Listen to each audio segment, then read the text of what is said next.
My parents chose my sister after I paid their bills for years, so I disappeared and let reality teach them what respect, loss, and silence. I'm a 27-year-old guy, and for as long as I can remember, I was the responsible one in my family, the quiet fixer, the one who didn't make trouble, the one everyone turned to when something went wrong. Even as a kid, I learned early that being useful meant being safe. If I helped enough, if I stayed calm enough, if I didn't complain, things stayed peaceful. That became my role without anyone ever asking if I wanted it. My parents leaned on me emotionally long before I understood what that even meant. I was the one they vented to after arguments, the one they expected to understand adult stress. Financially, it started small. My mom would say, "Can you cover this just this once, or we'll pay you back next month?" My dad would add, "You're the mature one. You get it." And I did, or at least I thought I did. Meanwhile, my younger sister lived in a completely different world. She was protected, defended, and constantly excused. If she messed up, there was always a reason. If she needed something, it magically appeared. I remember watching her walk away from arguments while my parents sighed and looked at me instead, like I was the backup plan life had assigned them. Being dependable slowly became my identity. I was praised just enough to keep going, a quick "we couldn't do this without you," a pat on the shoulder, but never enough to feel truly appreciated. The praise always came right before another request. I started paying small household bills at first. Internet. Groceries. A late utility payment here and there. I told myself this was normal, that good sons help their families. I remember standing in the kitchen late at night, the hum of the fridge filling the silence, convincing myself this was what loyalty looked like. My sister, though, was shielded from responsibility entirely. Her mistakes were brushed off. Her spending was excused. Her attitude was defended. And I didn't fight it, I just adjusted. Back then, I truly believed that if I kept showing up, kept sacrificing, kept being the reliable one, I'd eventually earn real respect, fairness, and love. I didn't realize I was teaching them exactly how much of myself they could take, and how little they had to give back. This happened so gradually that I didn't notice the shift at first. Helping stopped being something I offered and quietly became something that was expected. One month it was, "Can you cover the electricity bill just this once?" And the next it was, "You'll handle it, right?" said with the same tone people use when stating a fact. There was no discussion anymore, just assumptions. My parents stopped asking how I was doing and started asking what I could send. Conversations opened with numbers instead of concern. Rent went up. "Your sister needs help this month. We're short again." And every time I hesitated, even for a second, the room would change. My mom would sigh dramatically and say, "After everything we've done for you," my dad would go quiet, disappointed, like I'd failed some invisible test. I remember one night sitting on my bed, phone glowing in the dark, rereading a message that said, "We're counting on you." It didn't sound like love. It sounded like a contract I never agreed to. Still, I sent the money. I always did. My sister, meanwhile, lived untouched by any of this. She spent freely, made impulsive choices, quit things when they got hard. When I brought it up gently, my mom snapped, "She's younger. Stop comparing." If I pushed harder, I was told I was being selfish or jealous. Once, my dad said, "You're strong. She's not like you." It was meant as a compliment, but it felt like a sentence. The pressure started to creep into my body. Tight chest. Shallow sleep. That constant low hum of anxiety every time my phone buzzed. I began budgeting my life around their needs, cutting back on myself so they wouldn't have to feel uncomfortable. What hurt the most was realizing that my worth in the family seemed tied directly to how useful I was. Not how I felt. Not what I needed. Just what I could provide. And still, I told myself this was temporary. That one day they'd notice. One day they'd say thank you in a way that actually meant something. I had no idea how much worse things were about to get. It became impossible to ignore how differently my sister and I were treated once I started paying attention. Every mistake she made came wrapped in excuses before I could even react. If she missed rent, it was because she was overwhelmed. If she quit another job, it was because the environment was toxic. If she snapped at my parents, they'd laugh it off and say she was just emotional. But when I showed even a hint of frustration, the mood shifted instantly. I remember one night at dinner when I finally asked, calmly, why I was always the one expected to cover gaps. My mom didn't even look at me at first. She kept stirring her food and said, "You know your sister struggles." My dad added, "You're better at handling responsibility. Don't make this into a problem." That sentence stuck with me. Somehow, my ability to cope had turned into an obligation to suffer quietly. The favoritism wasn't loud or dramatic. It was subtle, constant, and exhausting. They praised her confidence while calling my boundaries attitude. They defended her choices while questioning my intentions. If she lied, there was a reason. If I hesitated, there was a lecture. I started noticing how conversation shifted the moment I entered the room, like everyone braced themselves for me to be difficult just by existing. I'd hear things like, "Why can't you be more understanding like your sister needs, or you always make things so serious?" It didn't matter that I was the one paying bills or fixing problems. Somehow, I was still the difficult one. There were moments I replayed in my head late at night, small scenes that suddenly made sense. My parents praising her in front of relatives while casually mentioning my help like it was expected background noise. The way they spoke about my money as if it already belonged to the family. The way no one ever asked if I was okay. I started feeling invisible in my own home, reduced to a role instead of a person. And the worst part was realizing I had helped create this dynamic by staying quiet for so long. Still, I didn't push back. I told myself this imbalance was temporary. That eventually fairness would kick in. That love would even things out. I had no idea that the more I gave, the more entitled they would become, or that the next step would cross a line I couldn't unsee. At some point, the requests stopped sounding like favors and started sounding like instructions. The tone changed, first sharper, more impatient, less grateful. My parents no longer asked if I could help, only when. "Send it by Friday. We need this covered now. Don't make this difficult." Every message carried pressure, like I owed them something I could never fully repay. What scared me was how normal it all became. Money stopped being help and started being leverage. If I hesitated, even briefly, the emotional punishment kicked in. Silence. Cold replies. Heavy sighs over the phone. My mom would say things like, "I guess we'll just figure it out ourselves," in a way that made me feel cruel for even pausing. My dad would add, "Family doesn't abandon each other." Those words stayed lodged in my chest. My sister benefited the most from this shift. Her rent, her phone, her sudden emergencies somehow always landed on my shoulders. When I asked why she couldn't contribute, I was told she was going through a phase or not as strong as me. Once, when I suggested she at least try to help, my mom snapped, "Why are you attacking her?" That's when I realized asking for fairness made me the villain.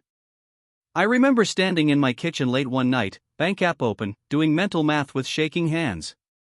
My paycheck was already spoken for before it even arrived. The fridge hummed softly, the room dim except for my phone screen, and I felt this heavy, sinking pressure in my chest. I wasn't living my life anymore, I was maintaining theirs. What hurt most was how casually my money was discussed behind my back. I'd hear things like, "He'll handle it," or "He always figures it out," said with certainty, like my limits didn't exist. I wasn't asked. I was assigned. And still, I complied. I told myself it was temporary. That things would balance out. That loyalty would be returned eventually. But deep down, something ugly was forming, the realization that my generosity had turned into a tool they could use to control me. I just didn't know yet how far they were willing to take it. The first real crack appeared in a way I almost missed, hidden inside a casual conversation that wasn't meant for me. I was visiting my parents one afternoon when I overheard my mom on the phone in the next room, her voice low but confident. She was talking about money, my money, like it was already allocated, already promised.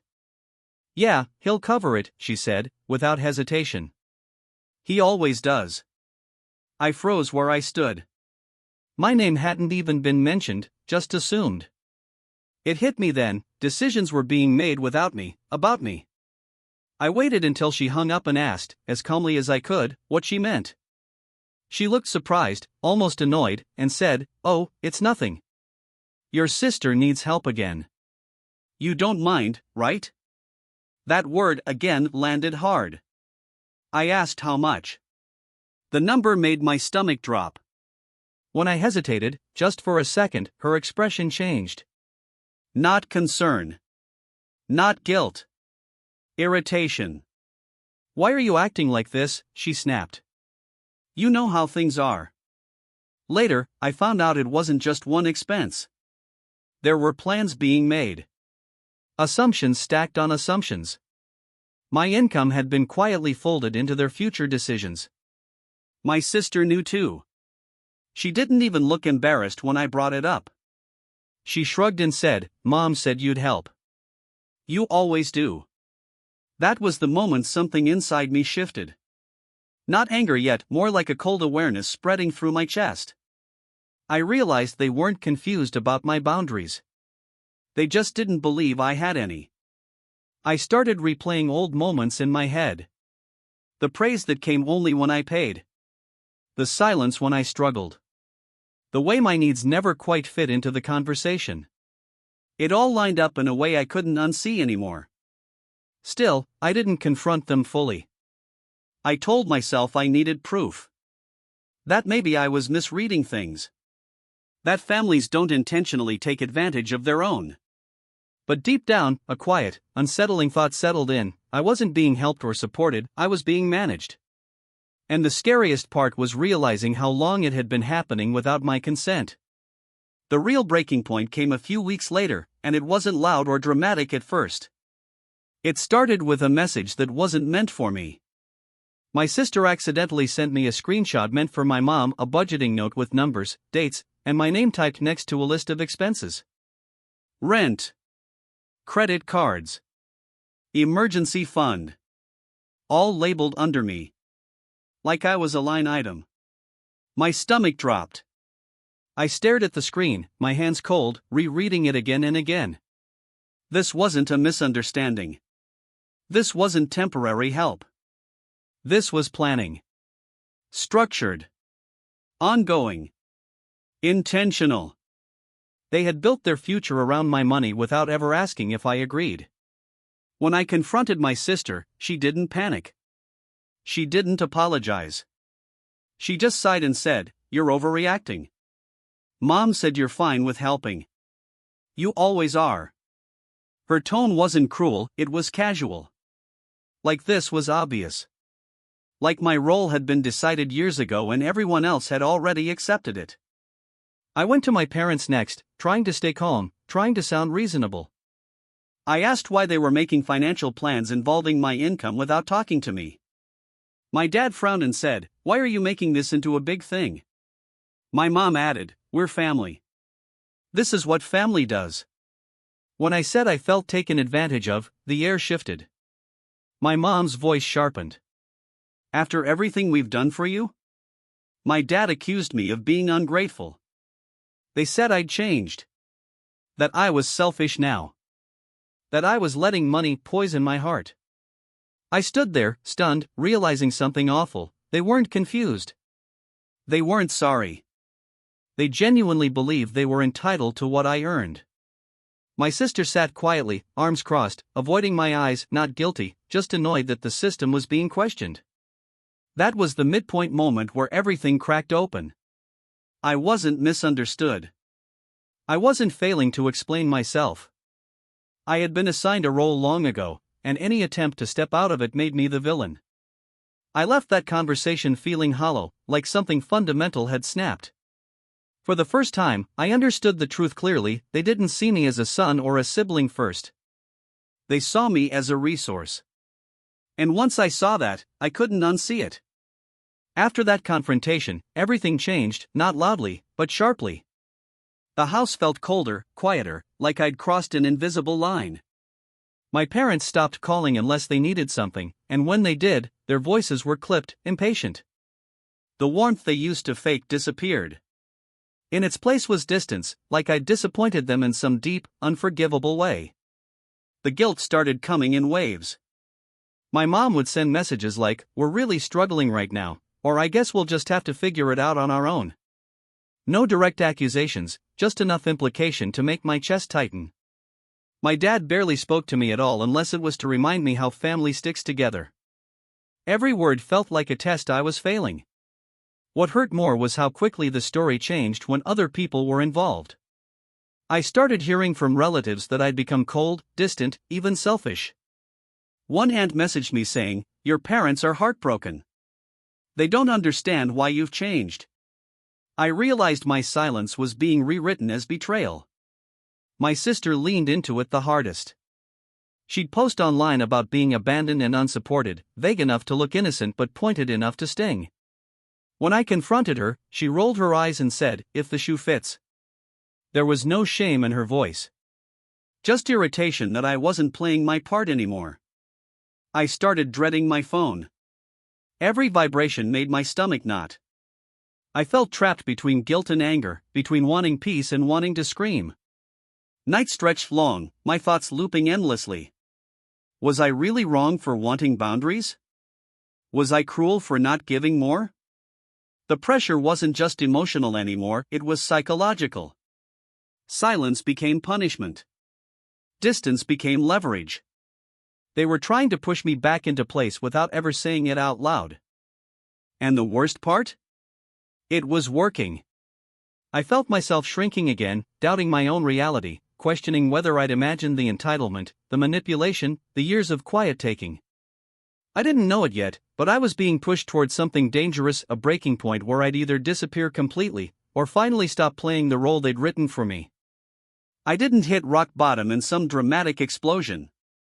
There was no screaming match, no final argument, no slammed doors. It came quietly, late one night, sitting alone in my apartment with the lights off, my phone face down on the table like it might bite me. I remember staring at the ceiling, feeling hollow, like someone had scooped everything out of me and left the shell behind. By then, I was exhausted in a way sleep didn't fix. My body felt heavy, my thoughts slow and tangled. Every message from my family carried weight, even the unread ones. I could feel their expectations pressing in on me, even in silence. I realized I was living in constant anticipation of guilt, bracing myself for the next demand, the next disappointment, the next reminder that I wasn't doing enough. That night, I opened my banking app again, out of habit. Numbers stared back at me, neat and unforgiving. I thought about how much of my life had gone into keeping everyone else comfortable. How many plans I'd delayed. How many things I'd told myself I'd do later. My chest tightened when it hit me. No one had ever asked what this was costing me. I thought about calling someone, anyone, but there was no one who felt safe to tell the truth to. My parents would twist it. My sister would mock it. Friends didn't really know the full story.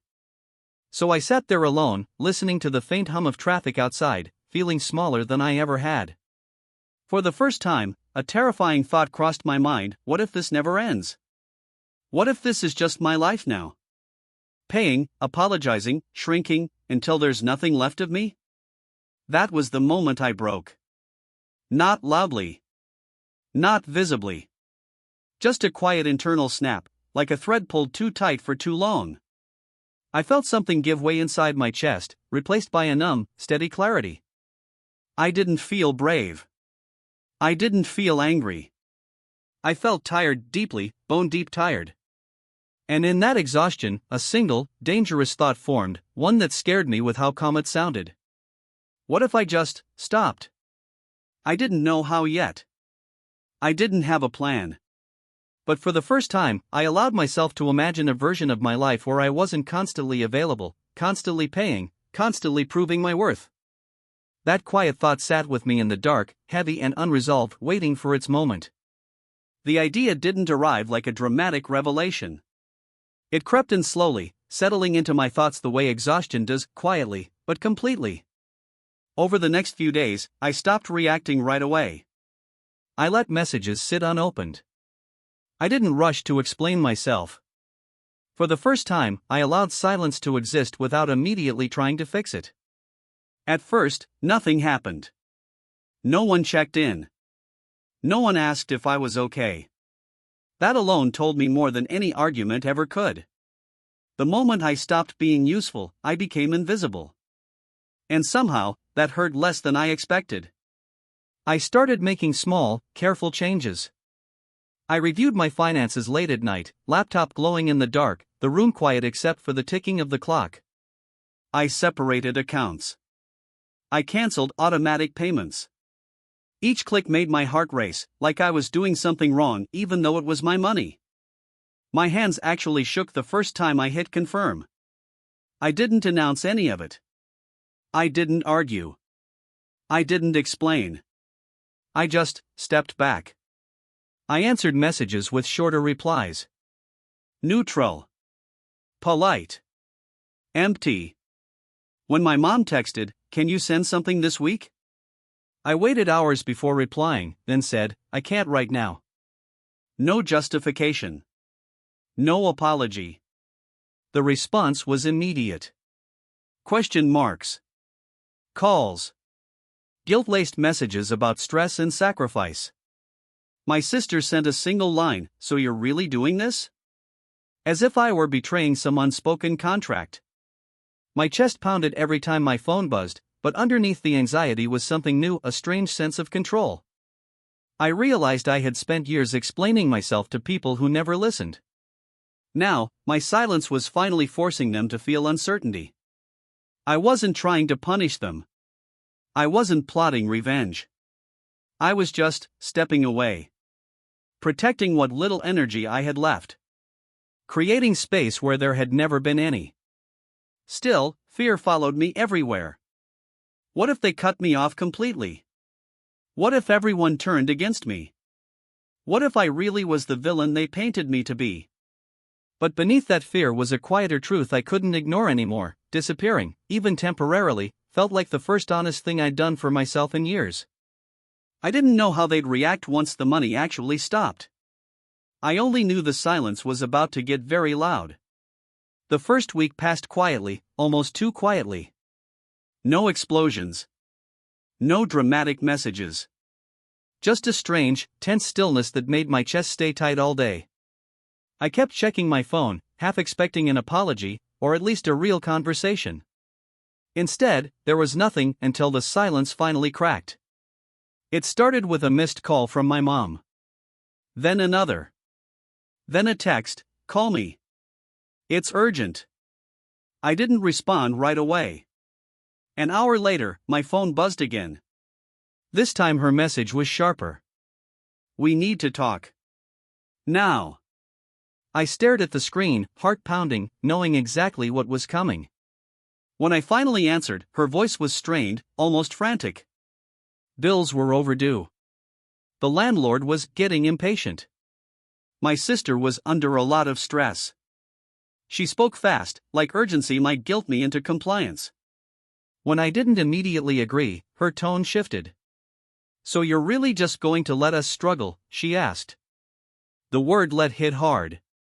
I told her, calmly, that I couldn't keep paying for everything. There was a long pause, then a sharp inhale. "I don't recognize you anymore," she said. "You've changed." My dad took the phone next. His voice was cold. "This isn't how family behaves." No concern. No curiosity. Just judgment. Within days, the consequences became visible. My sister started posting online about fake support systems and people who abandon you when you need them most. Relatives began texting me, asking what was wrong with me, why I was being so cruel. The narrative had already been written, and I was the villain. What stunned me most was how fast panic replaced entitlement. The confidence they'd had when spending my money vanished. Now there was chaos. Anger. Desperation. They weren't asking how I was holding up. They were scrambling to replace what they'd lost. And in the middle of all that noise, something unexpected happened inside me. I felt steady. Scared, yes. Guilty, definitely. But also grounded in a way I'd never felt before. For the first time, their crisis wasn't automatically my responsibility. Their urgency didn't control my choices. I realized then that the moment I stopped providing, everything they'd built on me started to collapse.